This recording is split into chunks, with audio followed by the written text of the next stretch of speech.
Hi, I'm Jeff, and I come on here and talk about being raised by a con man, single, abusive father. So, one of the things my dad used to beat into our head was a saying that, of course, he made us think he came up with.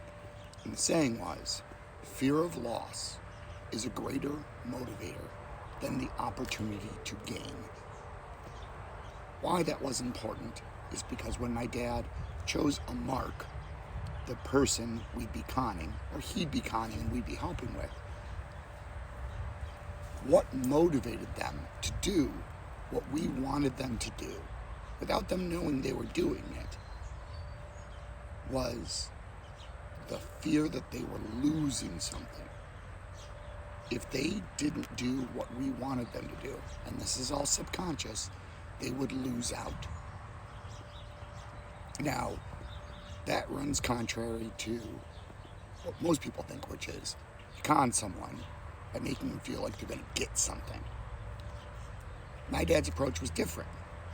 It was them fearing they were going to lose something they already had would motivate them to act in certain ways that would follow my dad's pre-laid out plan that would end up with him getting what he wanted.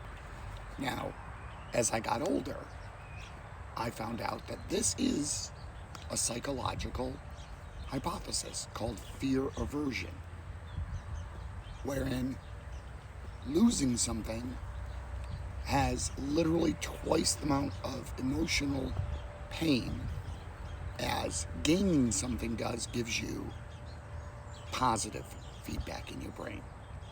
So, whether my dad knew it or not, I'm guessing he knew it, he read it somewhere. He just didn't come up with the process or the idea or the concept. But I grew up thinking my dad came up with everything on his own. But I grew up thinking this was the thing my dad came up with, and it was a very specialized form of conning someone. But it's actually a psychological trick or tactic that's been tested and proved to be accurate. So, remember that, and you can apply it to your life. Not for a con, but just for navigating the business world, your career. The fear of loss is a better motivator than the opportunity to gain. Okay? More advice from a con man's kid.